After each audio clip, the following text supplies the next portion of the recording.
మన భారత విదేశాంగ మంత్రిత్వ శాఖ అధికార ప్రతినిధి రణ్దీప్ జైస్వాల్ డిసెంబర్ 26వ తేదీన మీడియా సమావేశంలో మాట్లాడుతూ బంగ్లాదేశ్ లో మైనారిటీలపై జరుగుతున్న దాడులను తీవ్రంగా ఖండించారు. పైగా ఇవన్నీ యూఎస్ ప్రభుత్వం ఆధ్వర్యంలో జరుగుతున్నాయని మండిపడ్డారు. బంగ్లాదేశ్ లో హిందువులపై జరిగిన దాడిపై భారతదేశం స్పందిస్తూ తీవ్ర ఆందోళన వ్యక్తం చేసింది. దైవ దూషణ ఆరోపణలపై బంగ్లాదేశ్ లో హిందూ యువకుడు దీపు చంద్రదాస్ హత్యను భారతదేశం ఖండించింది. బంగ్లాదేశ్ లో మైనారిటీలపై కొనసాగుతున్న నిరంతర శత్రుత్వం పట్ల భారతదేశం ఆందోళన చెందుతుందని, నిందితులకు శిక్ష పడుతుందని ఆశాభావం వ్యక్తం చేసినట్లు విదేశాంగ మంత్రిత్వ శాఖ అధికారిక ప్రతినిధి రణ్దీప్ జైస్వాల్ శుక్రవారం అన్నారు.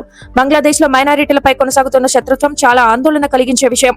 ఇటీవల బంగ్లాదేశ్ లో ఒక హిందూ యువకుడి హత్యను మేము ఖండిస్తున్నాము మరియు ఈ నేరానికి పాల్పడిన వారిని న్యాయం ముందు నిలబెట్టాలని ఆశిస్తున్నాము అని జైస్వాల్ ఢిల్లీలో జరిగిన విలేకరుల సమావేశంలో అన్నారు. ప్రస్తుత తాత్కాలిక ప్రభుత్వ హయాంలో హిందువులు, క్రైస్తవులు మరియు బౌద్ధులు సహా మైనారిటీలపై 2900కు పైగా హింస సంఘటనలు జరిగాయని ఆయన ఎత్తి చూపారు.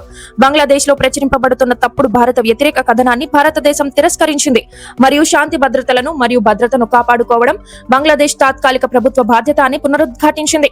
భారతదేశం పరిణామాలను నిశితంగా పరిశీలిస్తుంది మరియు హిందువులు, క్రైస్తవులు మరియు బౌద్ధులు సహా మైనారిటీల నిరంతర శత్రుత్వంపై తీవ్ర ఆందోళన వ్యక్తం చేసింది.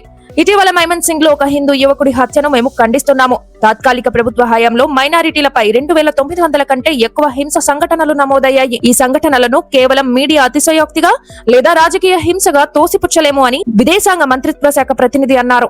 భారతదేశం తన పొరుగు దేశంలో శాంతి మరియు స్థిరత్వానికి అనుకూలంగా ఉందని రణ్దీప్ జైస్వాల్ తెలిపారు.